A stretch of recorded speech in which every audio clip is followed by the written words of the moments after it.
aí, gente, tudo bem? Começa agora mais um episódio do Atualize-se Podcast, o seu podcast de atualidades, onde você se informa de uma maneira leve, divertida, mas sempre com muito conteúdo. Estamos aqui mais uma vez, eu, Aloysio Júnior, com meu grande amigo e irmão, Augusto Neto. Salve, salve, galera! Sejam muito bem-vindos a mais um episódio do Atualize-se. Estamos aqui para o nosso episódio 35, ó, E chegando contando. perto dos 50 já.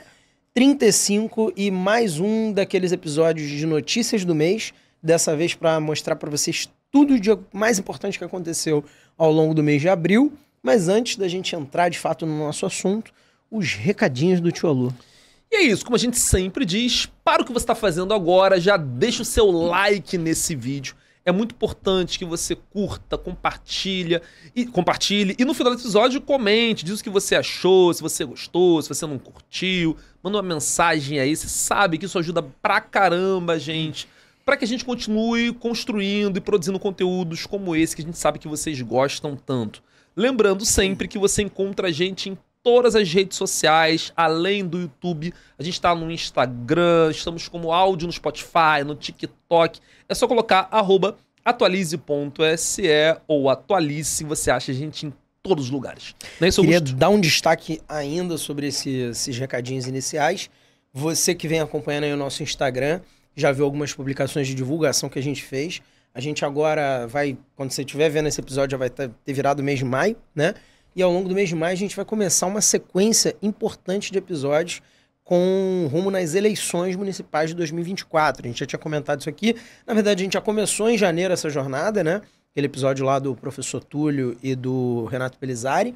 E agora a gente vai começar em grande estilo com uma ex-candidata à presidência, ex-senadora da República, que é a Heloísa Helena. A gente já gravou esse episódio, já está prontinho e em breve vai estar disponível para vocês. E também já começamos as gravações e já estamos indo para a segunda e a terceira já em negociações, mas sem nomes, só depois de gravado, de pré-candidatos a prefeito do Rio de Janeiro, para a gente poder tentar fechar com chave de ouro esse 2024 lá no final. É isso, aí vai ser prefeito agora, aí 2026 a gente consegue ir para governadores e, quiçá, presidentes da República, que é o sonho do Atualize. Você é um cara ousado, eu gosto de você por causa disso.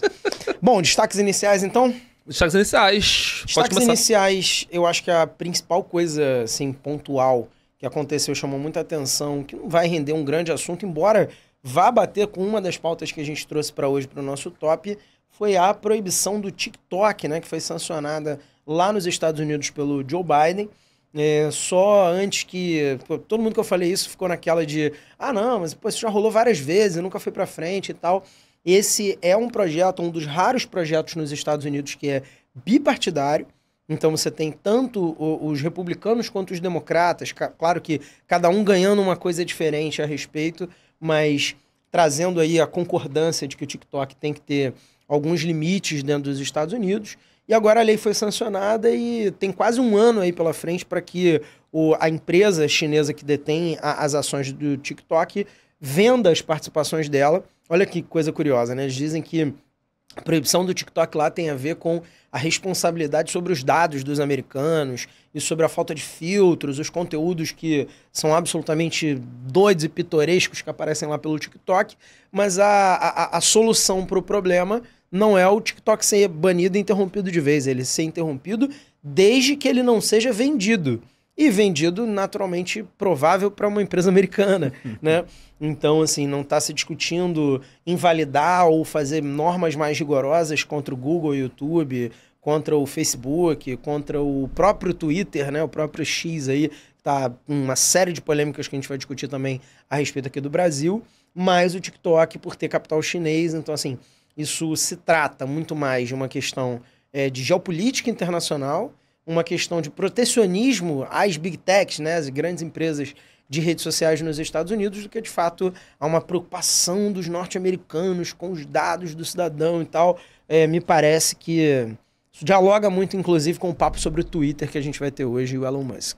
Eu acho bizarro pra cacete é que a terra da liberdade, os liberais do mundo, os defensores do liberalismo, estão nacionalizando uma empresa. Tipo assim, é uma nacionalização.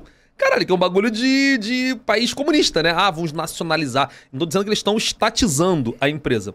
Mas você impedir que a empresa continue sendo de capital chinês. Inclusive, o CEO do TikTok é um cara de Singapura. Nem chinês é, né? A empresa nasce na China e tal. E eles estão tentando nacionalizar. E a outra bizarrice é que eles vão ter 1 ano para fazer isso. Aí podem recorrer, a gente não sabe o que vai acontecer. Mas como você disse, começou lá atrás com Donald Trump.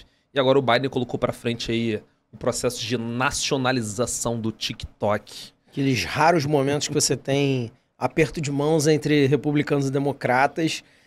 Um deles que é raro é conflito no Oriente Médio envolvendo Israel. Sim, e o outro é defender empresas americanas, né? E o outro é achar que eles são o campeonato mundial de basquete, né? O campeão da NBA é o campeão mundial de basquete. Chamar os Estados Unidos de América e afins. Agora eles montaram o Megazord para as Olimpíadas, tu viu, né? A seleção de basquete dos Estados Unidos, bizarrice, assim. Kevin Durant, Curry, LeBron James, uma galera, uma pataquada. Mas já não era assim? Não era assim não. Eles levavam assim a galera do Sub-20 ali da NBA. Agora vai a caralhada, como foi em 92, naquela época do... completo ignorante com todo mundo tá ligado, não? Mas a gente foi num jogo de basquete, né? Uhum. Inclusive foi bem legal. Puxamos um canto em português, tu lembra disso? Ei, LeBron! É verdade, Thiago. A gente puxou em português um xingamento ao LeBron James...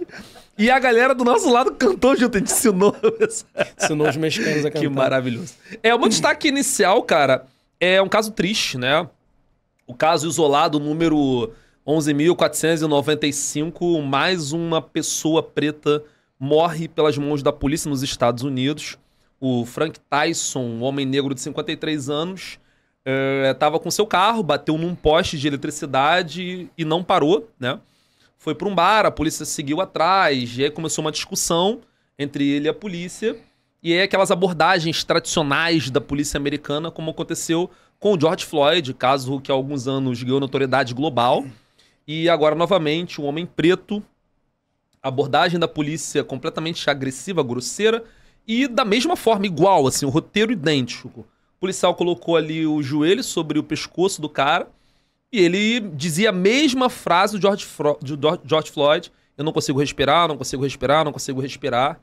E acabou morrendo. O vídeo é desesperador, assim, não assistam. Esse caso aconteceu em março, mas veio à tona agora, depois das imagens da câmera que fica no corpo da polícia ser divulgada. E é importante pra caramba a gente trazer isso, porque aqui no Brasil está se discutindo isso, né? Em São Paulo, por exemplo, o atual governador Tarcísio de Freitas quer tirar a obrigatoriedade dos policiais usarem a câmera na farda, que é algo obrigado pela justiça, né? E graças a essa câmera que a gente conseguiu saber desse caso. Então, mais um daqueles casos que deixa a gente triste, consternado, sabendo que não é o primeiro, não vai ser o último. Infelizmente, mais um desses, né? Cara, a gente discutiu esse assunto da câmera corporal, né, no episódio do Orlando Zacconi. A gente tem por hábito, mesmo quando a gente traz um convidado que a gente concorda demais, a gente, quando ele tá falando de alguma questão política que a gente não tá se propondo a explicar junto, né, a gente não faz o isentão, mas a gente tenta não ficar oferecendo contrapontos muito agressivos ou coisa assim. Mas isso foi uma coisa que, a opinião dele, eu não concordei tanto, que ele falou que ter a câmera o tempo todo ao longo do trajeto no dia a dia do policial, ele era contra, ele era a favor da câmera em operações. Acho que em operações, quem não é a favor, mal intencionado ou é algum extremismo ideológico. Mas sobre o dia a dia do policial, cara, eu lembro que ele fez uma comparação falando do policial e do professor e do médico. Imagina o professor e o médico com câmera o tempo todo, mas não é igual, né? Porque a gente não tem como saber quando que vai acontecer isso aí. Aqui, pela caracterização de como ocorre aqui no Brasil, muitas vezes você tem, tipo, é a incursão na favela, é a operação da polícia e tal. Então, ali é um caso em que, provavelmente 80% vai ter um embate com tiro e tal, com coisa que vai precisar ser esclarecida depois. Mas isso aí foi uma patrulha, pô. Uma patrulha, acharam um poste quebrado, mas... testemunhas, o carro foi para ali, entraram no bar, aconteceu isso. Então, a quantidade de absurdo que acontece aqui, a gente nem fica sabendo, às vezes, no Brasil, pela falta da câmera corporal. Então, assim, eu pessoalmente acho que isso daí é uma decisão que não tem por que não ter. Um outro exemplo disso foi o caso do rapaz que assassinou um motorista de aplicativo dirigindo um Porsche. Você viu isso? Saiu agora, Foi inclusive São Paulo isso, um jovem saindo de uma balada com um amigo num Porsche, passaram por uma via a mais de 200 por hora, entraram na traseira de um carro de aplicativo e mataram o motorista. E aí os dois garotos saíram do carro, sim, com poucos arranhões, né? E aí a polícia liberou o cara. Veio a mãe, né, do motorista, um garoto lá de 20 e poucos anos, e desenrolou com os policiais, tal, não sei o que, eu vou levar ele pro hospital. Ah, mas seu filho tem que ficar aqui, ele tem que fazer registro de ocorrência, tem que fazer teste de bafômetro. Ela falou assim, não, mas meu filho ele bateu a cabeça, ele pode ter alguma coisa grave. E aí os policiais liberaram o cara, sem fazer teste de bafômetro nem nada.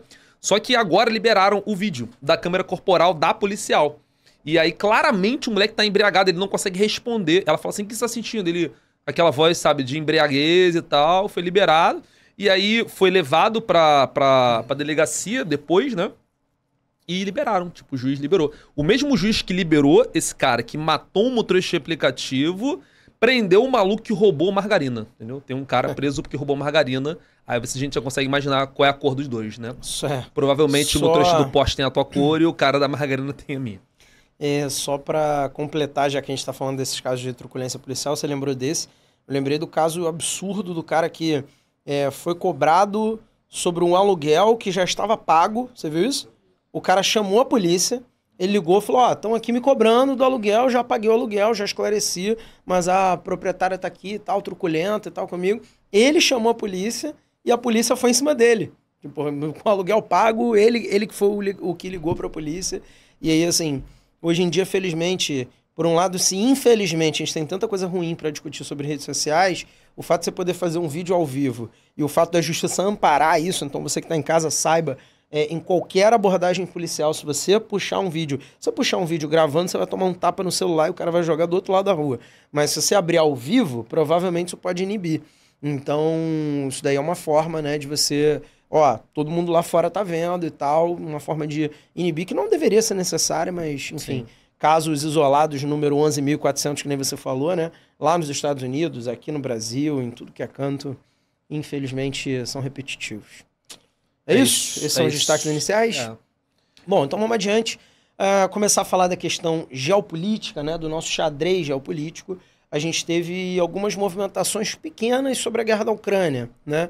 Guerra da Ucrânia teve agora aprovado mais um auxílio enorme, né? Do governo Joe Biden ao Volodymyr Zelensky, né, ao governo ucraniano, que inclusive agora vai passar a ter mísseis com mais longo alcance, até 300 km de alcance, podendo atingir, por exemplo, da Ucrânia, atingir Moscou e tudo, São Petersburgo, cidades grandes e tal. E assim, é esperado esse estica-corda de lá para cá do Biden e do Putin segue, né? Eu acho que a Ucrânia por um lado, só não teve um conflito esticando mais ainda a corda, né? Mas por outro também passou a sair um pouquinho do foco, né? Graças a todo esse episódio que já vai para 200 dias agora lá na situação de Israel e do Hamas, né? Até no sentido de divisão de apoio dos Estados Unidos. Mas inclusive esse pacote, acho que foi de 90 bilhões, se eu não me engano, de dólares. 60 bilhões foram para a Ucrânia, e os outros 30 entre Taiwan e Israel, né? Então, assim, os Estados Unidos que tinham declarado agora há pouco que não iriam apoiar Israel se Israel tomasse determinadas ações e tal, é o maior auxílio até hoje, né? Uhum. É o maior de todos, assim. Desde que começou a guerra, 90 bilhões foi o maior auxílio. E é interessante no momento em que o Congresso americano tá meio assim, não, vamos ajudar ou não. Mas o caso de Israel, que a gente achava, todo mundo achava, que ia prejudicar a Ucrânia, não, agora eu vou ajudar só Israel, a Ucrânia vai ficar ferrada, meio que a Ucrânia acabou se dando bem aí um pouco com esse auxílio a Israel, né? Olha, eu não tô aqui para fazer teorias da conspiração e nem acusações, mas a gente tem lá em 1987 o caso Irã-Contras, né? Sim. Que trouxe pra gente aquele escândalo absurdo de os Estados Unidos estarem apoiando o Iraque na guerra Irã-Iraque oficialmente. Do Saddam Hussein. O Iraque do Saddam Hussein, que era amigo na época. Exatamente. E tá vendendo armas pro outro lado, contrabandeando armas pro Irã, porque a guerra era lucrativa e acabava interessando aos Estados Unidos. Então, assim, eu acho que esse apoio explícito à Ucrânia Não me surpreenderia em nada se tiver algum pouco desse armamento ucraniano indo parar em algum lugar diferente. Tipo, por exemplo, em Israel, sem estar declarado. A lembrar que a Ucrânia e Israel não são tão distantes assim no mapa. Não seria tão bizarro quanto o Irã-Contras, que foi através da Nicarágua, na América Central. Né? Inclusive, um filme muito bom sobre isso é o... Cara, que merda. Fui indicar o filme, esqueci o nome do filme. Aquele com Tom Cruise, sabe? Feito na América. Feito na América. Sim. Que ele conta uma história fictícia de um piloto que participava justamente desse esquema, né? De saída de armas dos Estados Unidos para ser contrabandeado para o Oriente Médio. Pensei que você ia falar do Senhor das Armas. Que não, é nessa pegada, né? Não nesse caso específico do Oriente Médio, mas conflitos na África, com desvio de armamento e tal, contrabando. Eu não cravaria que esses 60 bilhões realmente vão todos para a Ucrânia. Não cravaria, não. Mas zero provas, vozes da minha cabeça, só para ficar claro. Não, e uma coisa que é bizarra nisso, você falou que agora os Estados Unidos começaram a ceder também mísseis de longo alcance. Até então, os mísseis que eram cedidos eram mísseis de médio e curto alcance, 100 km, 150 km. Os mísseis agora são de 300 km. Só que o Biden colocou uma cláusula ali. A gente vai ceder os mísseis desde que você não ataque territórios russos. Você tá de sacanagem, né? Tipo assim, eu te dou a arma, mas você não pode usar para atacar os russos lá na Rússia. Só pode atacar territórios que foram ocupados pela Rússia dentro da Ucrânia. Enfim, aquelas bizarrices de guerras. O segundo destaque dentro desse xadrez dos conflitos é a guerra Israel-Hamas, que chegou no seu 200º dia, 200 dias de guerra, mais precisamente dia 23 de abril. A guerra começou lá no dia 7 de outubro. Até agora, o que aconteceu ali? Israel invadiu o território. Importante você lembrar que a gente vem falando isso em todas as lives, em todos esses episódios de notícias. Tivemos um episódio especificamente sobre Israel. Falamos bastante sobre isso. Naquele momento a gente até achava, Augusto, que a guerra ia ser um pouco mais rápida do que está sendo, né? Que Israel conseguiria eliminar o Hamas mais facilmente. E agora chegamos a 200 dias, com 34 mil mortos do lado palestino, e contando, e crescendo. Israel está ali dentro do território mais próximo à cidade de Rafah. Recuou um pouco com o exército, né? Muito em acordo com os Estados Unidos, com a mediação ali do Catar. Então, a guerra continua rolando. O Hamas não vai ser facilmente eliminado porque é um organismo dividido em várias células espalhadas pelo Oriente Médio e também por outros países no continente africano, por exemplo. Então é um conflito muito difícil. Agora, o que a gente está chamando muito atenção, além do número de mortes, além dos ataques feitos a hospitais, Canhunes continua sendo atacado, o conflito parece estar escalando para outros territórios dentro da Palestina. E aí cabe lembrar que a Palestina, a gente sempre mostra o mapa, é dividida entre faixa de Gaza, que é essa onde a guerra está acontecendo de maneira mais incisiva, e a Cisjordânia, que é lá do outro lado, onde fica a cidade de Jerusalém. E a guerra nesse lugar está crescendo. Desde que o Hamas invadiu Israel no dia 7 de outubro, nessa parte da Cisjordânia, que é uma parte que historicamente é mais apaziguada, o conflito é menos forte, porque ali você tem um outro partido, que não é o Hamas, é o Fatah, um partido mais moderado. Só que ali há um problema que Israel, desde 67, ocupou esse território e passou a colonizar esse território com os famosos colonos judaicos, que é uma galera mais extremista religiosa, os judeus mais ortodoxos, um pessoal que apoia muito o governo atual de Israel, do Benjamin Netanyahu, que está na fotinha ali que você está vendo. Então, o que está acontecendo ali na Cisjordânia? Esses colonos judeus, israelenses, estão fazendo uma série de ataques contra vilas e províncias palestinas. Então, desde então, mais de 1.200 palestinos se deslocaram do território. Então a guerra está escalando para esse espaço. Pode ser que o Hamas cresça ali, uma vez que você tem um ataque contra palestinos, grande parte deles pessoas inocentes, comuns, e elas podem ir se extremando? Provavelmente sim, e deve ser o que vai acontecer. O que vai acontecer no final dessa guerra? O que a gente acredita é que Israel vá tomar o território completamente de Gaza e o Hamas ele tende a se dissipar. Agora, há um grande problema aqui. A dissipação do Hamas em células pode ser que o Hamas cresça muito na Cisjordânia.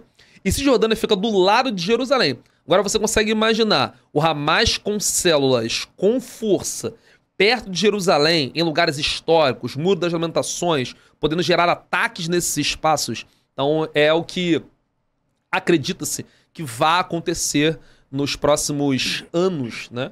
E essa guerra que não começou agora. A gente sugere sempre que vocês assistam, né, o nosso episódio sobre Israel, Palestina. Episódio 19. 19, a gente fez um panorama geral do início do conflito, desde a Bíblia, né? E que você vai entender um pouco mais do que como chegou nisso, tá? O que a gente vê e tem certeza é de que o que está acontecendo agora tende a se tornar ainda maior, mesmo que Israel ocupe o território de Gaza, como já fez em outros momentos, né? E é isso, meu amigo. Você falando aí serião, e eu só tava olhando ali pra tela. Joga ali na imagem rapidinho, Thiago. Eu não consigo respeitar esse cabelinho do Netanyahu. Caralho, é melhor ele raspar que nem eu, cara. Isso é claramente uma peruca. Né? Tá de sacanagem. Claramente uma peruca. Tu acha que é peruca isso aí? Não é não, mané? Se não for peruca, mané. Pô, o maluco errou rude, mané. Porra. Pô, mas O cara caralho, do implante errou o negócio feio. de cabelo, o líder mundial tem cabelo escroto, cara. Olha o Milley, olha o Putin, todos. Não tem um que tem um cabelo normal. Eu não sou dono de porra nenhuma. Não, isso. presidente de país, primeiro-ministro, tudo cabelo escroto mesmo, não tem. Faz parte do protocolo. Bom, vamos adiante aí na nossa pauta. Vamos. Próximo assunto nosso, dos nossos quadros fixos, é o nosso acompanhamento das eleições municipais. A gente se comprometeu a sempre que tivesse uma pesquisa nova ou algum fato muito chamativo, né? Principalmente nas eleições de São Paulo e do Rio de Janeiro, a trazer para vocês. E a gente tem uma nova pesquisa onde Boulos aparece com 35,6%, Nunes com 33,7% e, além disso, né, outras candidaturas de destaque. Eu trouxe aqui a Tabata Amaral com 14,7%, embora pareça não ser competitiva, ela apontaria, por exemplo, ainda está em tempo, né, de você ter mudanças em quem se coloca como candidato. Ainda vai ter oficialização disso apenas há 3 meses da eleição. E, por exemplo, uma eventual, como o PT sonha e opera lá em São Paulo para acontecer, uma eventual desistência da Tabata Amaral, por exemplo, somando o que hoje tem a Tabata com o que hoje tem o Boulos, bate quase um primeiro turno do Boulos aí, né? Claro que não vai ser imediato toda essa conversão de votos e tal, mas enfim, a gente ainda tem movimentações aí pra acontecer. Até porque Tabata, ele é o centro, né? Um centrãozão, mas é PSB, assim. Partido do Vice-Presidente. É PSB, mas você olha a Tabata como centro-esquerda? Centro. É o centro. Centro, mas o Nunes entendeu? está colado na galera do Bolsonaro. Eu acho que dificilmente... Mais ou menos. Ele é MDB, né? Ele é historicamente aquela coisa ali fisiológica de São Paulo, que traz a galera do mercado, não é tão Bolsonaro. Ele não é nem do PL. Não, sim, eu digo tanto que o Bolsonaro nem queria que fosse ele. O Bolsonaro queria que fosse o Nunes. O Ricardo Salles. Entendeu? É Ricardo também, né? Mas era o Ricardo Salles. Então a Tabata, não sei se converte tanto. Não. Pois talvez converta metade, entendeu? Por aí. Mas enfim, o que chama atenção também é o segundo turno, né? O segundo turno não apareceu ali não, mas está com 44,8% Nunes e 44,3% Boulos. Tipo, empatado, né? Tecnicamente empatado, dentro de qualquer margem de erro, podia ser a melhor pesquisa do mundo, que, cara, até se fosse a apuração oficial, tinha que contar de novo para ver se não teve nenhum erro, porque foi muito próximo. Chama atenção também, é dentro do esperado, é bem dentro do normal para segundo turno, mas só o fato de que você tem 10% de votos brancos e nulos. Então, quer dizer, um totozinho, assim, não precisa 1% que um conquiste, assumindo que essa pesquisa é fidedigna, já daria um segundo turno aí chamando atenção para um dos dois lados. Continuando a nossa previsão, acho que não há outros indícios para a gente pensar que seja diferente. Essa pesquisa mostrando um Boulos favorito no primeiro turno e esse crescimento no segundo turno dá uma esperança lá para a campanha do Boulos, mas eu acho que a melhor aposta continua sendo um segundo turno entre os dois, e devido às alianças, né, que tendem a ir mais para o lado do Nunes, é mais provável um Nunes vencedor em São Paulo no segundo turno, mas a disputa está bem aberta. Não, eu acho que não só a aliança, mas acho que tem duas coisas ali importantes. Rejeição. A rejeição ao PT e ao PSOL, né, lembrando que o Boulos é do PSOL, e há uma outra questão é que o Nunes tem a máquina, né? Ele tá com a máquina na mão, e aí imagina o que tá acontecendo em São Paulo agora de obra aí, penduricalho, vídeo, aqui o Rio de Janeiro, né? Então O Nunes tá com a máquina na mão e vai usar pra caramba, e tirar imposto, e isentar não sei o que lá, vai fazer o caralho, entendeu? Mas o Boulos também tem a máquina, pô. Tu lembra do Celtinha dele? Você tá falando que ele tem máquina de bolos. Não é pra tanto. Mas ele tinha um programa no YouTube chamado Café com Bolos. Café com Bolos. Exatamente. E a gente tem uma disputa muito acirrada aí também pra vice do Nunes, né? Aí tá a briga tendo feia. Em vista também que o Nunes tem ainda algum favoritismo, por mais que agora seja muito sutil, eventualmente pode ser o candidato assumindo que o Tarcísio, o atual governador, né, possa vir a presidente com a inelegibilidade do Bolsonaro. Talvez o Nunes possa ser o candidato a governo, né, caso seja reeleito. E a vice do Nunes, no caso, seria, assim como aqui no Rio de Janeiro a gente discute que tende a acontecer com o Paes, né? Seria quem assumiria a prefeitura, né? E sempre aquela coisa de da máquina, do continuismo e tal, é uma posição de bastante destaque. Aí a gente tem a figura do Aldo Rebelo, para surpresa geral da nação, embora ele já venha nos últimos anos dando indício e tal. Para quem não conhece a figura, o Aldo Rebelo é ex-ministro de Lula e Dilma, foi figura histórica do PDT durante muito tempo, veio historicamente apoiando candidaturas do centro para a esquerda, né? Sempre se posicionou de uma maneira um tanto quanto nacionalista, mas mais dentro do campo social do que do campo mercado, né?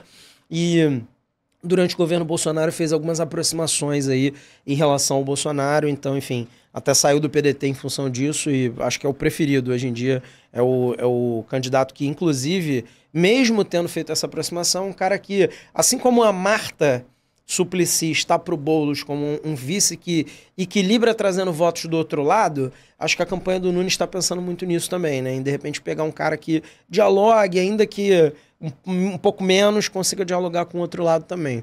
E você tem também a galera do Bolsonaro, Valdemar e tal, fazendo pressão para trazer um candidato mais bolsonarista, né? Você tem lá um ex-capitão da Rota, né, da Polícia de São Paulo, como uma das possibilidades. E também aquelas figuras fisiológicas, né? O presidente da Câmara lá de São Paulo já se dispôs também como candidato, enfim.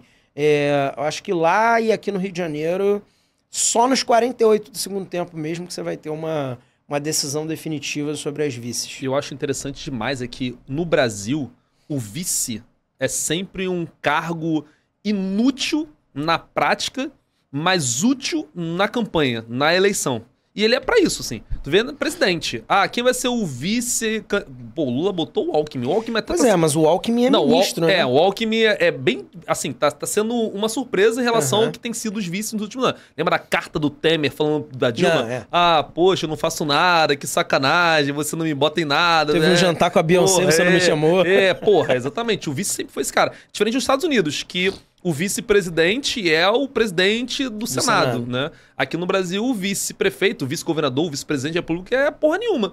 Mas ele serve pra isso aí. O vice é pra trazer aliança, o vice é que partidos. Qual é o partido do vice? É negociata. E em São Paulo é tradicional o prefeito ir pra governo e o vice assumir. O Ricardo Nunes, ele era vice, né? E virou prefeito, claro que não foi por conta de governo, e sim o ex-prefeito acabou falecendo, né? Mas é normal, assim, sempre acontece, o Alckmin já aconteceu isso, o prefeito virou governador, o José Serra, o Francis e vários, né? Então é normal, assim, como deve acontecer aqui no Rio de Janeiro também, como você disse. Vamos lá pro Rio, então.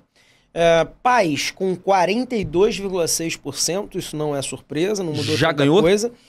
Não sei, por causa do segundo colocado. A gente teve quase uma dobra de pontos percentuais, ele estava abaixo de 20%.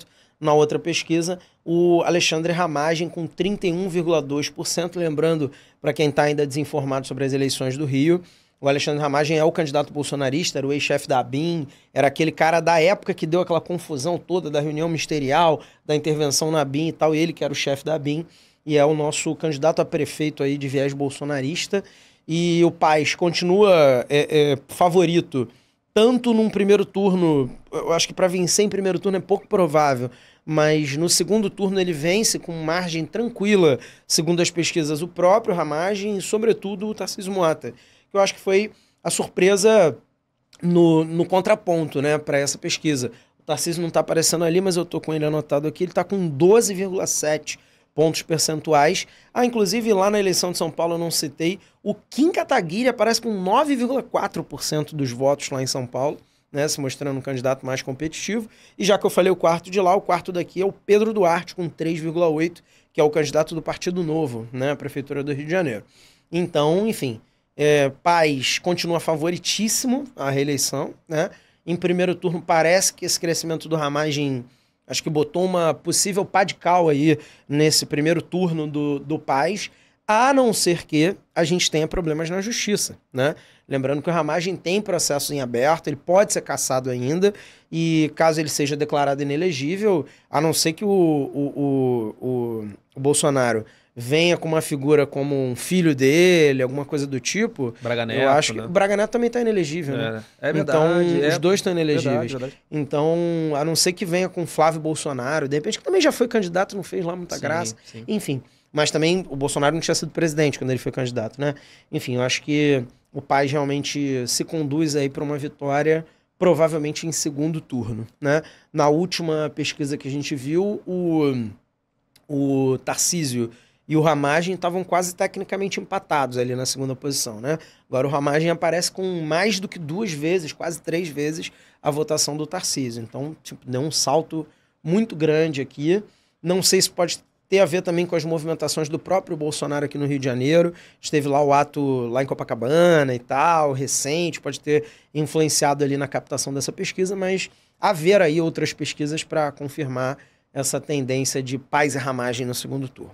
Bom, não, eu ia dizer que eles estão chegando com muita força na campanha. Não sei se você viu, mas a própria Michelle Bolsonaro fez uma propaganda na televisão junto com eles, assim, os dois sentadinhos, conversando. E é ela falando, esse aqui é o Ramagem, vai ser candidato a prefeito no Rio de Janeiro, a gente acredita na família, delegado Ramagem. Então, ela própria fazendo campanha. Tipo, bizarro. Será o Ramagem o novo Osmar Terra? Isso daí é só pra quem tem referência. Que isso. Bom, vamos lá. Não, tem um comentário sobre isso. Caralho. Tá ligado nessa, né, Thiago? Osmar Terra é foda.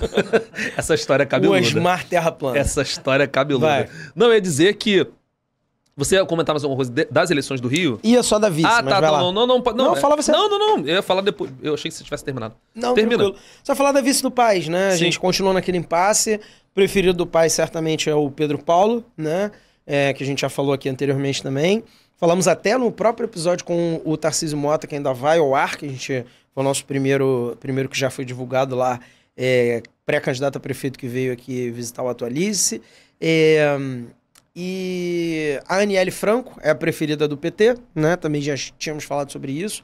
Eu acho que as descobertas do caso Marielle deram um destaque para ela, mas ao mesmo tempo acho que não no timing suficiente para o Paes aceitar, né? Então acho que alguma figura do meio, né? Alguma figura que nem o Pedro Paulo e nem a Aniele tende a ser, eu acho, a escolhida. E aí a gente tem uma figura do próprio Partido do Paes, que é o Felipe Santa Cruz, ex-OAB e tal, que pode ser uma figura num centro ali, que já, dependendo do assunto, ele dialoga um pouquinho mais com a centro-direita, um pouquinho mais com a centro-esquerda e tal.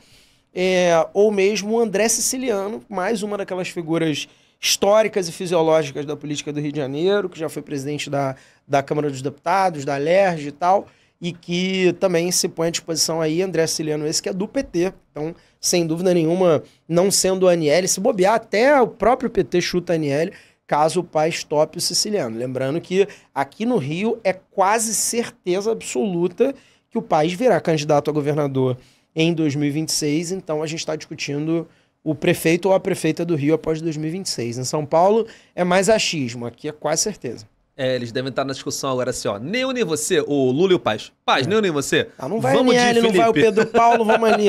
Vamos de Felipe, vamos André de André. Siciliano, Felipe Santa Cruz e tal. Nem eu nem você. Cara, de todas essas figuras, eu acho que o Felipe Santa Cruz é a figura mais equilibrada e mais, assim, crível, né? Porque o André Siciliano é aquela figura histórica de política do Rio de Janeiro que, tá bom, a gente não tem nada pra afirmar aqui contra ele e tal, mas, cara, aquele cara que sabe como é que o Rio de Janeiro funciona e não necessariamente significa uma coisa boa, né? Mas, enfim. Tem um último comentário sobre as eleições. A Justiça aprovou agora, o Google, na verdade, vai proibir que os candidatos possam impulsionar conteúdo que sejam postados sobre as eleições a partir de maio, né? Então, quem acompanhou as últimas eleições de rede social, toda hora vinha propaganda. Eu lembro de abrir o YouTube e vi propaganda de candidato X, candidato Y. Era até um problema. Às vezes eu ia abrir um YouTube na escola, vinha uma propaganda política no meio de uma música. Várias vezes o Crivella no meio do caralho, Exatamente. Então o Google vai proibir, o que é uma notícia boa, né? Isso acaba também prejudicando principalmente os candidatos mais bolsonaristas, porque quem mais sabe bem utilizar as redes sociais, mídias sociais, então o impulsionamento vai ser proibido. E a última notícia é o PT, que não vai lançar candidatos próprios, né, no Rio e em São Paulo, né, mas vai lançar candidatos em quase metade de todas as capitais do Brasil. Em 13 capitais. Vai ter em Recife, vai ter em Belo Horizonte, Salvador e tal. Então, várias, Natal, vão ter candidatos próprios do PT. O Lula já disse que vai se colocar diretamente na campanha, então vai viajar para esses estados. Esse vai ser um ano, para essas cidades, né? Esse vai ser um ano de muitas viagens do Lula dentro do Brasil. Ele já falou isso. O ano passado foi o Lula internacional e esse ano vai ser um Lula mais nacional, para conseguir com que o PT recupere capitais, porque o PT ficou sem capitais, né, na última eleição. E a ideia agora é o PT voltar às capitais, seja com candidatos diretos, seja com vices, como aqui no Rio, em São Paulo, que podem assumir. Então, ele não vai colocar candidatos diretos do PT, mas com certeza vão ter candidatos. Eu tô cravando aqui que vão ser candidatos do PT. Em São Paulo já tá certo, é a Marta, mas aqui no Rio vai ser com certeza alguém do PT, ou o André Siciliano, ou a... Cara, isso é fato. Ele não vai abrir mão do vice aqui no Rio de Janeiro, com certeza. Bom, terminadas as eleições, começamos o nosso tradicional top 3, top 2, top 1. E o nosso top 3 é Venezuela, eleições na Venezuela. Cabe lembrar que a gente tem um episódio sobre Venezuela, episódio número 25, a gente explica... Acertou o número, olha ele. É que você escreveu pra mim. Falamos sobre a Venezuela, sobre esse conflito em Essequibo, essa possível guerra entre a Venezuela e a Guiana. Lembra que há um território dentro da Guiana chamado Essequibo, que é reivindicada pela Venezuela como seu território. Isso você já sabe, já viu aqui ao longo das nossas lives de notícias. Mas agora o Nicolás Maduro fez um novo mapa da Venezuela e colocou dentro desse mapa Essequibo, tá? Aquele pedacinho que você tá vendo ali. E aí, claro que isso gerou uma repercussão muito grande na própria Guiana, que achou um absurdo a Venezuela ter feito isso. E não só o Maduro colocou Essequibo dentro da Venezuela, como também promulgou a lei de que qualquer pessoa na Venezuela que diga que Essequibo não pertence à Venezuela não poderá concorrer a cargos públicos e não poderá assumir nenhum tipo de cargo dentro do governo venezuelano. A bizarrice que é isso. A outra coisa também sobre a Venezuela são as eleições, que vão acontecer agora, em julho, né, daqui a 2 meses. E aí, você tá vendo a imagem? A cara do Maduro está aparecendo 13 vezes nas cédulas eleitorais. Se já chamavam de fraude antes, imagina agora. Mas tem um motivo, né? Não, tem um motivo. Na Venezuela tem a bizarrice de que cada partido é representado dentro das cédulas, né? Como o Maduro ele tem 13 alianças partidárias, ele aparece com a carinha em cada partido. Então tem ali o PCV, o Podemos, o PPT, são os partidos que estão apoiando o Maduro, e ele aparece com a carinha em cada um desses partidos. Uma outra coisa que a gente sempre tem dito também é o fato das perseguições a opositores. A Maria Corina Machado, que era a principal candidata a opositora ao Maduro, foi impedida de concorrer às eleições, acusada de fraude eleitoral, de apoio ao Juan Guaidó. Juan Guaidó, que era o principal opositor do Maduro, que tem mandato de prisão na Venezuela e hoje vive lá em Miami. E agora o candidato principal opositor ao Maduro vai ser um cara chamado Edmundo González Urrutia, que é o opositor perfeito, né? Porque é um maluco moderado e não fala mal do Maduro, já fez elogios ao governo. Então, um pouco parecido com o que acontece lá na Rússia. Vai ter eleição, tem uma oposição, mas não é oposição mesmo. Então, possivelmente, o Maduro vai ser reeleito presidente da Venezuela por mais uma vez. Gostei do seu humilde possivelmente. A minha dúvida, na verdade, é quem vai ser mais cara de pau, ele ou o Putin?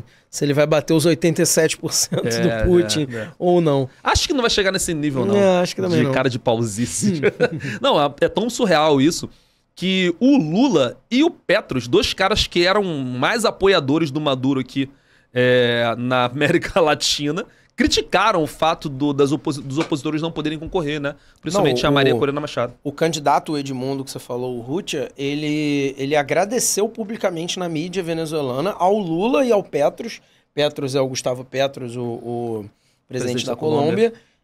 Os dois de esquerda, né? O cara, teoricamente, lá é de centro-direito, falou, ó, muito obrigado, porque se não fossem esses aliados do presidente externos, né, a gente provavelmente não teria viabilizado uma candidatura. E um destaque também sobre isso é que, teoricamente, lá em dezembro de 2023, você já teve uma assinatura entre o presidente da Guiana e o presidente Nicolás Maduro sobre o acordo de que não vão usar força militar na questão para resolver a questão de Essequibo. Sim. Então, assim, ou esse acordo era, tipo, para ser ignorado depois, até agora não foi, se fosse para ser ignorado, eu acho que já teria sido, ou então, cara, isso é mais uma comprovação de que esse caso de Essequibo é só mais um balão de ensaio para o Maduro conseguir tentar unificar um pouco a galera ao redor dele e tal. Lembrando que essa é uma questão que unifica na Venezuela oposição e situação, né?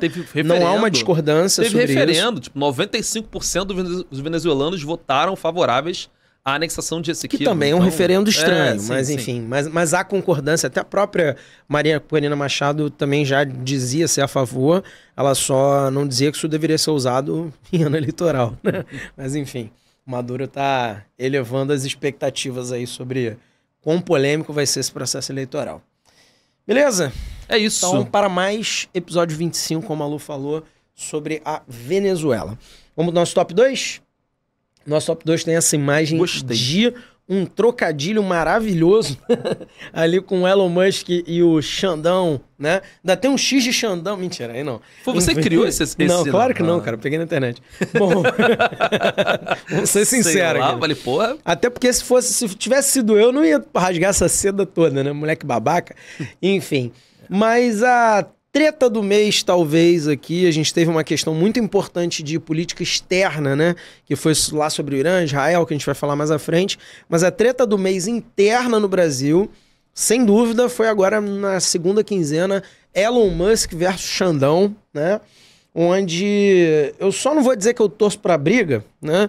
Porque o Elon Musk me irrita mais do que o Xandão. Mas eu acho que, francamente, nenhum dos dois tá 100% certo, né? A gente, quando olha para a forma como o judiciário brasileiro, a forma como o STF, especialmente as decisões monocráticas do Alexandre de Moraes, lidam com determinadas coisas, eu sempre faço questão de dizer que não é porque o cara está tomando decisão contra pessoas que eu desgosto, né? Ou em pautas que eu estou de acordo, que se ele está cometendo algum tipo de excesso eu não vá apontar. Porque amanhã ele pode estar cometendo um excesso ao contrário. A gente teve essa semana aí o PT tendo que apagar uma porrada de post antigo criticando o Alexandre de Moraes na época que ele foi indicado pelo Temer. Lembrar que ele foi indicado pelo Temer. E o fato de o Elon Musk ter, sim, vamos falar disso à frente, cometido uma série de ações, no mínimo bizarras aí nesse caso, não isenta o fato de que o Alexandre de Moraes realmente vem tomando uma série de decisões monocráticas. Mas, vamos lá. O Elon Musk, ele não tá nem aí para a liberdade de expressão. O Elon Musk, inclusive, derrubou diversos perfis no Twitter de jornalistas que eram contra ele e que fizeram críticas a ele. Então, o Elon Musk não é um paladino da liberdade de expressão no mundo. O Elon Musk tem um grande negócio chamado Twitter. Eu me recuso a ficar falando X, porque, porra, a maioria das pessoas já olha e fica assim, pô, que porra é essa? Aí depois que entende, então eu vou falar Twitter. Não é o X, não? O X, o X, foda-se, enfim, vou chamar de Twitter. E o Elon Musk, ele tem um grande negócio chamado Twitter, e esse grande negócio chamado Twitter é um negócio que, assim como o TikTok, assim como o Instagram, o WhatsApp, ganha mais dinheiro como uma agência de publicidade, que é o que eles são, né? Por quanto mais tempo a gente fica na plataforma perdendo nosso tempo de vida, né? Então, basicamente, o Elon Musk, ele quer, e todas essas grandes big techs, essas grandes empresas de tecnologia e tal, o que elas querem, e essa é a grande tecnologia que elas criaram, foi criar um algoritmo matemático que fixa a gente, com base nos nossos artigos de interesse, com a cara grudada na tela. E o Elon Musk já entendeu, até olhando para para como que se deu internacionalmente o desempenho eleitoral, desde o caso da Cambridge Analytica, a eleição do Bolsonaro, a eleição do Trump e tal, a respeito de uso de redes sociais, que a direita, que ele representa, sem dúvida alguma, até pelos candidatos que ele já apoiou e tal, se apropriou muito melhor dessas ferramentas do que a esquerda até agora, né, essas ferramentas digitais, e ele simplesmente aplica 2 pesos e 2 medidas, até porque é importante entender isso, é bom para os negócios do Elon Musk com o Twitter, assim como do Mark Zuckerberg, assim como do TikTok, assim como de qualquer rede social, é o tipo de notícia que deixa a gente angustiado, que deixa a gente ansioso, que deixa a gente mais tempo com a cara grudada ali na tela. Então, fake news, discursos de ódio, temas polêmicos que vão viralizar. Nós mesmos, cara, aqui que tentamos fazer um trabalho sério, a gente já entendeu faz tempo. Na hora de fazer o nosso conteúdo, a gente faz o conteúdo do jeito que tem que ser. Mas na hora de fazer um corte, confesso, a gente vai, esse corte aqui vai ser polêmico, vai ter alcance, né? E a gente olha para isso também. E às vezes nem é o corte com maior conteúdo, com maior pedagogia ali envolvida, ou mais informações e tal, mas a gente tem que primeiro buscar um público para depois ensinar alguma coisa para esse público, né? Por isso a gente sempre diz, assistam os episódios completos e não se baseiem no Atualize pelos cortes. O ouro do que a gente fala tá no episódio, não no corte. Mas a gente tem que trazer gente pro barco para poder a parada rodar, né? Então, não que a gente faça clickbait, sensacionalismo e tal, mas assim, às vezes eu confesso, eu pego a frase mais polêmica ou chamativa do corte, boto na frente, inverto a ordem do que eu falei para poder chamar a atenção das pessoas, porque é assim que a rede social funciona, né? Então, o Twitter, assim como qualquer plataforma, e o Elon Musk já entendeu isso, tanto que pagou os bilhões que ele pagou no Twitter, ele se alimenta da quantidade de tempo que a gente fica ali na frente. Então, fake news, casos polêmicos até envolvendo questões sexuais e pedofilia e discursos de ódio e polêmicas raciais, e isso tudo chama muita atenção das pessoas, motiva muitas emoções e faz as pessoas ficarem grudadas na tela. E quanto mais tempo as pessoas ficarem grudadas na tela, mais publicidades e mais caras publicidades são vendidas pela empresa do Elon Musk e outras empresas familiares. Então, basicamente, é sobre isso o negócio. Não é sobre liberdade de expressão. Porque o Elon Musk, em outros casos, não tá nem aí pra liberdade de expressão. Ele não critica, por exemplo, a China. Por quê? Porque a Tesla fabrica uma porrada de coisa na China, porque um dos grandes mercados da Tesla é a China. Tesla, a empresa de carros elétricos, que também é do Elon Musk. Então, basicamente na China, onde não há essa liberdade de expressão quase alguma, ele se posiciona como um cordeirinho. Aí ele, como um balão de ensaio aqui no Brasil, de uma maneira que não está muito clara ainda bem o porquê. As pessoas estão dizendo, não, porque ele é polêmico mesmo, e ele fez isso como porque ele gosta de cavar esse tipo de polêmica. Eu não acho não, cara. Eu acho que, sinceramente, um cara que chega aos bilhões que ele chegou, ele não toma decisões não calculadas, entendeu? Isso provavelmente tem algum vínculo com as alianças políticas que ele tem aqui, com a proximidade que ele tem do Bolsonaro. Acho que uma tentativa de desgastar um Alexandre de Moraes, que pode ser, eventualmente, em breve, uma figura importante na prisão do Bolsonaro aqui no Brasil, né? E voltar a trazer isso aí à tona, pode ter algum bastidor aí que a gente não tá sabendo, que foi muito do nada. O cara simplesmente fez uma declaração de que não vai cumprir, isso foi o que aconteceu, né? A gente entrou direto no assunto e eu não expliquei. Ele deu uma declaração, fez um tweet, na verdade, dizendo que não vai cumprir as ordens do STF sobre contas suspensas na plataforma. Acontece que, cara, quem tem mais a perder nessa briga é o Twitter, não é o Brasil. O Brasil vai todo mundo migrar, sei lá, pro Threads ou para qualquer outra plataforma, né? E a gente vai escrever nossas coisas em outro lugar, vai comentar o BBB em outro lugar. E basicamente o Twitter, que tem o Brasil como seu segundo maior mercado, só atrás dos Estados Unidos, vai perder dinheiro pra cacete. Aí o Elon Musk publicou numa terça-feira a declaração de que ele não ia seguir as políticas lá, as punições, né? As determinações do STF. E na quinta-feira da mesma semana, 48 horas depois, o próprio Twitter emitiu uma nota dizendo que não, que vai seguir sim as determinações do STF. Agora, o que o Elon Musk conseguiu com isso foi ser investigado no inquérito de milícias digitais, ser inserido o CPF, né? Como investigado no inquérito de milícias digitais, que é presidido pelo Xandão. Então, o Xandão comete excessos, ponto. O Elon Musk não tá nem aí pra sua liberdade de expressão, ponto. E isso é muito mais sobre uma questão ideológica e, no fundo, sobre um negócio do que sobre valores e sobre discussões sobre como a gente deve organizar a nossa sociedade. A gente vive numa sociedade que tem, sim, liberdade de expressão. A gente vive numa internet que precisa, sim, de regulamentação. E esse assunto, agora eu vou perder o número, tu lembra? Já foi alvo de episódio nosso, antes do 10 ali, né? Acho que deve ter sido o 8, talvez, o 9, da PL das fake news, que a gente discutiu bastante. Voltou agora, né? Voltou agora, né, e tal. É. Então, quer dizer, a gente vai ter essa discussão muito em linha com a proibição do TikTok lá nos Estados Unidos, então acho que os assuntos são muito correlatos. O Elon Musk entrou numa postagem e marcou... É o 5? Obrigado, Thiago. Obrigado. Então, um dos primeiros mesmo. O Elon Musk marcou o Alexandre de Moraes. E aí, Alexandre, o Brasil tem liberdade... o Brasil é um país com censura? Escreveu desse jeito, aí o Alexandre Depois de Moraes... chamou ele de ditador. Ditador e tal. Cara, eu acredito muito que isso está associado ao fato da proximidade do Brasil com a BYD.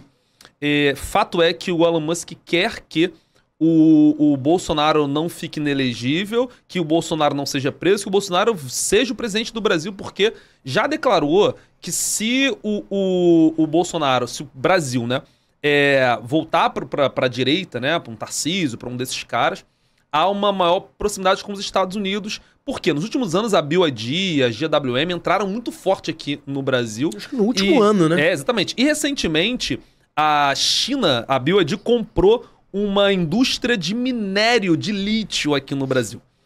E isso foi negado à Tesla. A Tesla tentou comprar essa mineradora.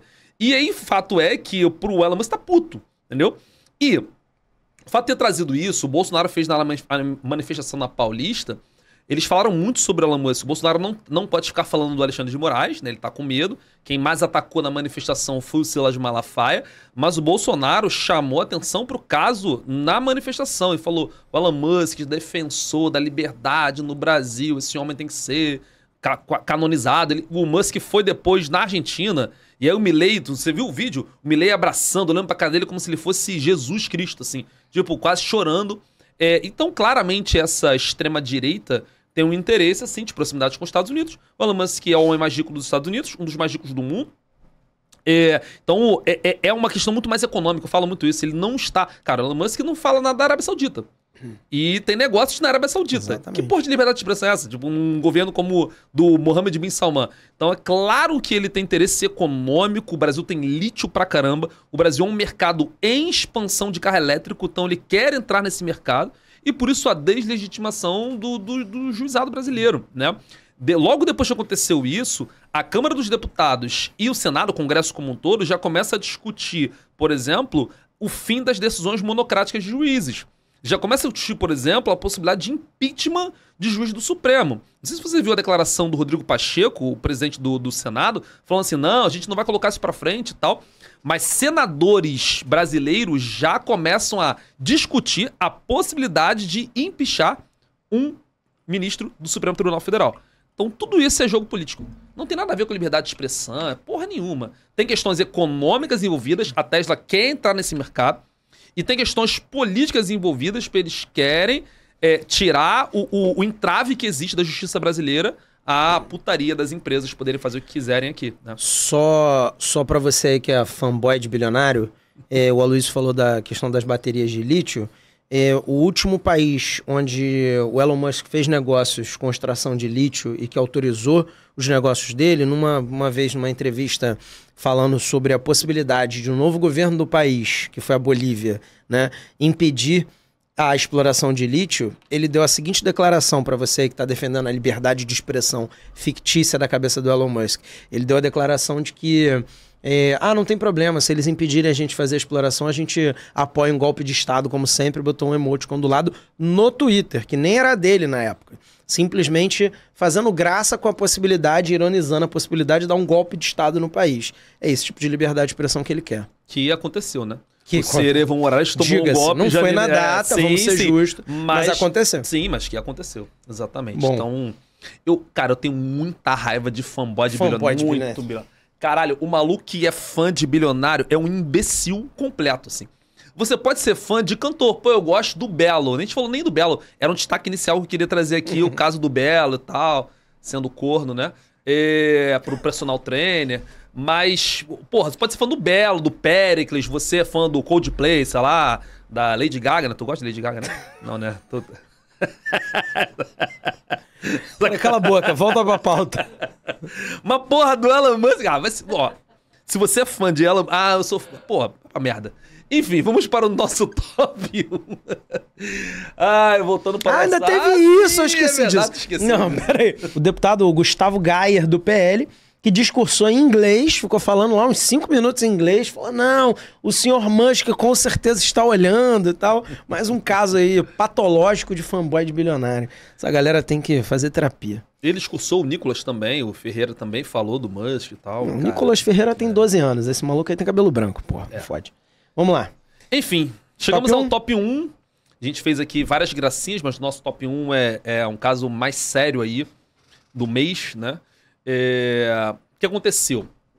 Vai ter uma terceira guerra mundial? É sempre a pergunta que chega pra mim. Não vai acontecer uma terceira guerra mundial. Se acontecesse uma terceira guerra mundial, não seria no Oriente Médio. As imagens que você tá vendo ali são drones caindo ali sobre o território israelense no dia 13 de abril.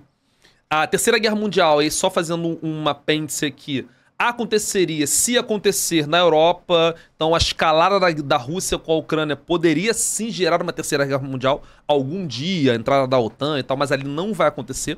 A guerra não vai de fato aumentar ali, eu posso cravar isso aqui agora, mas o que aconteceu? No dia 1º de abril, primeiro dia do mês, Israel fez um ataque a uma embaixada iraniana da Síria, na capital Damasco. Esse ataque levou à morte de 7 pessoas, dentre eles alguns militares de alta patente iranianos. Aí você pergunta pra mim assim, Aloysio, mas por que Israel atacou uma embaixada dentro da Síria? Porque nessa embaixada estavam militares do Irã. E esses militares iranianos é quem fazem a ponte entre o governo iraniano e o Hezbollah, que é um grupo extremista libanês, que tem, claro, células espalhadas pela Síria, por Israel, e é quem está ali promovendo ataques contra Israel pelo sul do Líbano, norte do território israelense. No dia seguinte ao ataque à embaixada de Israel, no dia 2, o governo iraniano declarou que o ataque não ficaria por aí, e aí o Irã ficou prometendo esse ataque ao longo de vários dias. 3 dias antes desse fatídico ataque, desse ataque com drones, 72 horas antes, o governo iraniano falou, vou atacar, hein? Vou tacar uns mísseis aí, vou tacar umas bombas. E fez esse ataque com aproximadamente 300 drones em território israelense. Quase nenhum desses drones, aí quando você pensa em drone, não é aquele dronezinho que você compra na Shopee pra tu ficar tirando foto da casa do teu vizinho, tá? Drone é míssil, só que em escala menor.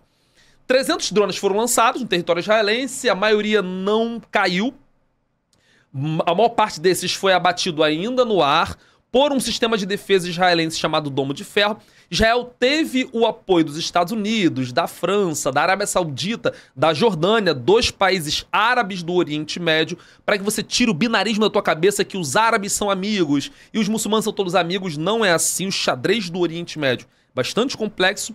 E aí no dia 13 teve esse ataque.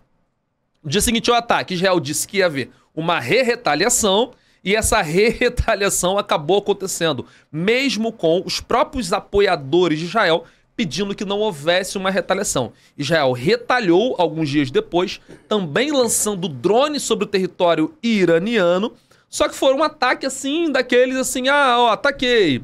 O que acontece aqui? Nenhum dos 2 países tem interesse numa guerra direta, numa guerra franca, guerra aberta. Por que não tem interesse? Porque são 2 potências, porque eles sabem dos estragos que teria, não só para a estrutura e infraestrutura, mas também para as economias. Então não há um interesse nem do Irã, nem de Israel que tenha uma guerra aberta. O que aconteceu é que ambos os governos, do Netanyahu e do Ebrahim Raisi, receberam muita pressão interna dentro, principalmente da galera mais extremista, ou os extremistas muçulmanos iranianos, ou extremistas judeus israelenses, para que houvesse uma retaliação. Para você que é fanboy agora, usando a mesma expressão que a gente usou anteriormente, de terceira guerra mundial, a guerra entre os 2 nem vai escalar. Claro que a gente não pode cravar com toda certeza, mas há um medo muito grande. Israel é um país que tem bombas nucleares, o Irã é uma grande potência, eu tenho dito muito isso, Augusto, que uma guerra entre os dois seria uma guerra sem precedentes dentro do Oriente Médio. O Irã é um país que desde 79, quando teve lá a Revolução Iraniana, vem se preparando militarmente, fazendo grandes investimentos. O Irã, desde os anos 2000, vem investindo em enriquecimento de urânio. Há muitos especialistas nucleares, engenheiros nucleares, que acreditam que o Irã, em 2 anos, pode ter a bomba, se começar a, de fato agora, enriquecer urânio para fazer a produção da bomba nuclear. E isso, claro, que é um desejo que ninguém tem, de que uma guerra entre os dois, que são superpotências.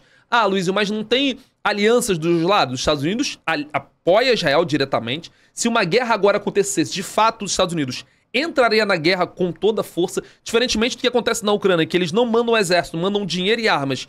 Ali, muito certamente os Estados Unidos colocaria aviões, porta-aviões, submarinos, né? O território iraniano é um território muito grande que dá pra você conseguir invadir por mar também. E o Irã teria do outro lado o apoio da Síria, o apoio de grupos, né, dentro ali o Bashar al-Assad, ali os Houthis do Iêmen, o Hamas, o Hezbollah do Líbano. E eu acho que, sobretudo, China e Rússia. Então, exatamente, chegar neles. Não acredito que China e Rússia apoiariam diretamente um conflito por alguns motivos. A Rússia não, porque a Rússia está envolvida numa outra guerra e a Rússia não tem relações tão ruins com Israel. Claro que a Rússia não ficaria do lado de Israel, mas a Rússia, por exemplo, não tem ali... O Israel não criticou a Rússia pra caramba quando a Rússia tá apoiando ali a Síria e tal. Então a Rússia ficaria meio que, apoia o Irã, mas não mandaria exército, por exemplo. E a China muito menos. A China não tem interesse em guerra, a China tá interessada em economia, a China tá interessada no TikTok lá dos Estados Unidos, que foi o primeiro assunto que a gente trouxe agora. Acho que o Irã ficaria um pouco mais sozinho, se pensar em potências, né? Mais investimento de dinheiro, indireto, comprando petróleo, acho que a China faria. Muito nesse sentido, tá? Seria investimento financeiro indireto. Então não vai ter uma terceira guerra mundial ali. E a guerra... Pra você ter uma ideia, no dia que teve o ataque, no dia 13 lá, do Irã e Israel, o preço do barril do petróleo subiu para quase $100. Não sei se você acompanhou. Bateu quase 100, no dia seguinte baixou. O próprio mercado de petróleo, que é totalmente, instável pra caralho, que fica ali qualquer paradinha. Talvez se o Biden fala assim, vou... Não, sempre dou o exemplo da escolha do Papa Francisco. Isso. No dia da escolha do Papa Francisco, demorou pra caramba pra escolher o Papa, o barril do petróleo subiu $4, porque o mercado europeu fechou e ainda não tinha o novo Papa e não se sabia se ia ser um cara mais progressista ou mais linha dura, se ia azedar mais a relação com o Oriente. O preço do petróleo simplesmente teve uma alta ali de quase mais de 5% por causa da escolha do Papa da Igreja Católica. E nesse caso aí variou um pouco, mas voltou, estabilizou, então... Porque eu ia destacar duas coisas. Uma, é tão real isso que você está falando, que quando o Irã fez o ataque, 72 horas antes, ele já estava falando que ia fazer o ataque, como a Luiz falou, tipo, eu vou atacar e tal. E logo depois do ataque, a declaração do governo iraniano foi de que, para nós o caso está resolvido e, não atingiu nada, não fez absolutamente cosquinha em Israel. Pareceu, assim, ser um ataque propositalmente avisado e propositalmente muito mais fraco do que o Irã poderia fazer, justamente para que Israel se defendesse. Eu posei de brabão, né? Porque eu fiz o ataque, mas ao mesmo tempo não fez, né, nenhum efeito prático do outro lado. Então eles já mandaram logo o telegrama em seguida. Falou, para nós a situação está resolvida e, não retalha não, porque senão a gente vai... Aí sim fudeu, hein? Porra, eu tô rindo aqui. Esse negócio é ridículo. Eu tô rindo aqui, lembrando daquela nossa briga lá em Porto Alegre, lembra? A gente não tentou se machucar. Eu te dei um chute, você me deu um soco e a gente foi dormir. É igual isso aí, é idêntico. Você, apenas, porra, não vou ficar nesse prejuízo, entendeu? Pois é. Eu tomei um chute. Tu me deu um chute, eu te dei um soco e aí eu te olhei e falei, vou colar um no nariz? Não vai. Né? Essa porra, pra quê? Destruição mútua assegurada. Exatamente, é igualzinho isso aí. Isso. É demonstração de força e sobrabão. E a outra coisa que eu queria colocar, que eu falei que eram duas, é o seguinte, tá certo, Israel vai angariar mais alianças se esse conflito escalar. Que não deve, mas sempre... Quando esse tipo de coisa, esse tipo de rusga tá acontecendo, eu lembro que a minha mulher me perguntou. Ela falou, Augusto, e aí? Agora teve ataque lá, agora vai dar merda mesmo. Eu falei, não, cara, isso daí é tudo jogo de cartas marcadas e tal. Mas aí eu falei até antes de ver qualquer coisa, porque era uma coisa, pra quem já tá treinado, com o olhar treinado, bem óbvio. Mas eu falei pra ela, o problema é que, quando a gente chega nesse limiar, assim, porra, do dedo no gatilho, um faz uma merda fora do pinico, né? Morre algum grande general de um lado, tem algum ataque que acaba... Francisco Ferdinando. Exato. Eu não falei isso... exemplo? Eu não falei isso pra ela porque ela é da área da saúde, eu não sei se ela ia se lembrar, mas, cara, tem sempre um Francisco Ferdinando da Primeira Guerra Mundial. Pô, morreu fulano, agora fudeu, entendeu?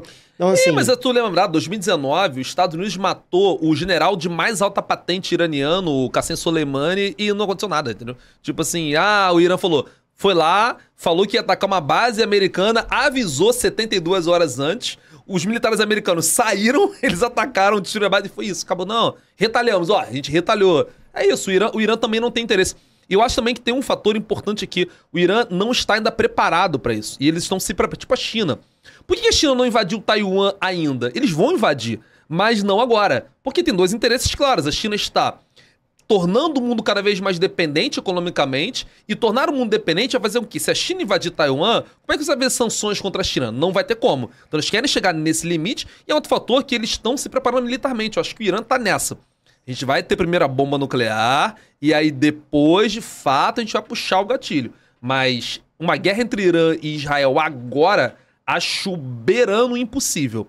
Nas próximas décadas, aí não sei. Porque o caso da Rússia com a Ucrânia foi assim. Lá em 2008 fechou o gasoduto, aí desenrolaram. Aí em 2014 pegaram a Crimeia e foi indo, né? Então acho que um caso Irã e Israel vai acontecer em algum momento.